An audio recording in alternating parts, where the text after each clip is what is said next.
Mike Finch of CageFanatic.com here with El Guapo himself, Bas Rutten. Bas Rutten, it's so great to talk to you. You're one of my favorite fighters. Did you ever expect to be here getting inducted into the International Sports Hall of Fame, sitting next to Arnold Schwarzenegger? I mean, what a journey it's been for you.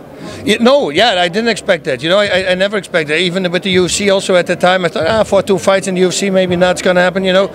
But surprises always come around the corner, you know, and they take everything together. They say, oh, what he is as an athlete, but also what he's doing outside. Yeah. You know, helping people doing this and that, ambassador of the mixed martial arts, that all combined got me in the International Sports Hall of Fame, and I'm stoked. Like you said, Schwarzenegger being there, Dr. Bob, if you look at his records, what I said, the 361 ups, it blows me away.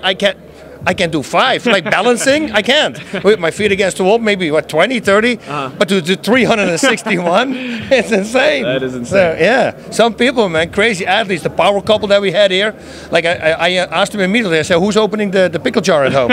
You know, because they're both very incredibly strong, but apparently it was the guy. So, yeah, good. I'm sure she could too. Oh, for sure, yeah. You, it was interesting to see you sitting up there when they were talking about weightlifting, because in mixed martial arts, we do see a certain threshold where sometimes people gain so much muscle that they fatigue quickly. What did you think about what they were saying about building a lot of mass through lifting heavy weights, and is that something that you have your fighters do, powerlifting, heavy weights with low repetitions? No, I never did that, you know, but I can understand it. If you mix it up and you stay limber and you stretch, then it's okay. What we see in powerlifting and in bodybuilding, these guys, they don't stretch because they want to keep their figures. But if you simply stretch them out afterwards, you're going to keep your strength. And of course, you're going to be stronger, but it will hinder you if it becomes too big. You're right. And that's a fighting as well. So what I always did is minimum 24 repetitions with everything I did. Wow. Lots of repetitions, but still, you know, you can still go hard. I mean, I did 25 repetitions, 180 pounds, 190 pounds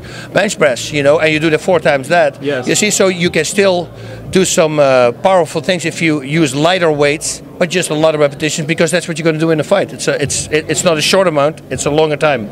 We saw recently with Francis Ngannou and Stipe Miocic in a heavyweight title fight, Francis gassed out with the big muscles, but really Stipe's wrestling came through.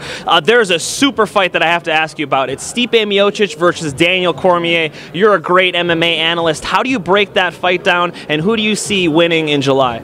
You know, it's a very hard one. It's really very hard to call, because Stipe has great footwork, but can he stop the relentless pushing forward from Cormier? And that's what Cormier is going to do. That's him and Cain Velasquez are doing that. And as a fighter, he's a very hard guy to fight. And he wants him on his ground. He's constantly going for the takedown, try to take him down and be on him like a wet suit. You know, and if you're fighting against a professional striker, but you're constantly in his face pushing him backwards, it's very hard to get his feet on the floor and to connect at the moment your feet are connected to the ground, because that's the only way to get your body weight into his punch. Right. So, you know, if you fight a really good striker, push him backwards. You need a lot of stamina for that, because you need to constantly push, but that's the trick. Now, Stipe has got great footwork because of his golden gloves. Yes. You know, so he can avoid it, but can he avoid it 5 rounds? That's the thing. He's a great wrestler. This is one of these things like Stipe, he gets hurt, comes back, knocks you out, you know? Cormier is one of these guys, very hard to stop, always in your face. Yes. I mean, this literally is like a 50-50 fight. I have no clue. Maybe if it goes to a decision, this is the only reason I'm saying is, but at the end, it might be that Stipe is going to take over, because I think in order to go the first 3 rounds, push, you're going to run out of gas. You can be Cain Velasquez, you can be DC, you know, with guys with great stamina, but constantly pushing is a very hard thing to do. Absolutely, so, absolutely. We'll see. It's going to be an awesome contest between the two. You are not the biggest heavyweight, and that's what Daniel Cormier is up against, the guy who's 6'4", a lot bigger than him, and he's going to have to deal with that size. Another big heavyweight fight that's coming up, a guy you've called his fights before, a legend, Fedor Emelianenko, is going to fight Frank Mir. Frank Mir looks enormous, like he's about to weigh just in at 265. How do you see that fight playing out in Bellator? You know, yeah, Fedor's been struggling a little bit lately, but, you know, it's still Fedor. Yeah. I mean, Fedor's crazy, and he's got crazy power, good accuracy. So if he connects with a big shot, but then again, you know, we got Frank Mir here, and Frank is doing really good as well. If you break an arm from Nogueira, right? Yes. I mean, nobody's been able to do that. So, you know, it's one of those things. Both are very good on the ground. On the feet, of course, Fedor is going to be better. Not technically, I always say, because he's got his hands low and he hits from weird angles, but that's his strength.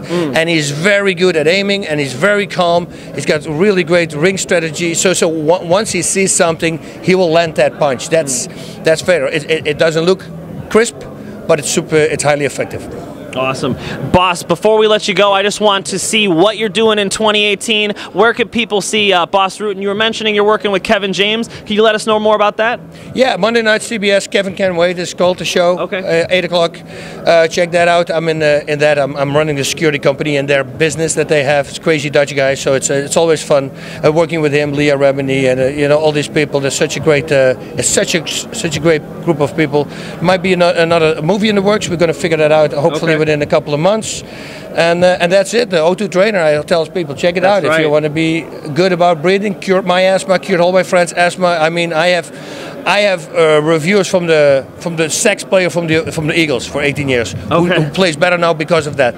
So I mean, once you get reviews like that, you're going to go. And Usain Bolt is training with it, so it's the only thing I can say. So awesome. It's good stuff. Check it out. Well, congratulations on all that. Bas is going to be teaching a seminar next Saturday at UFC Gym. We're really looking forward to that. I will see you there. Thank you so much for your time, Bas. All right, appreciate it. Thank you.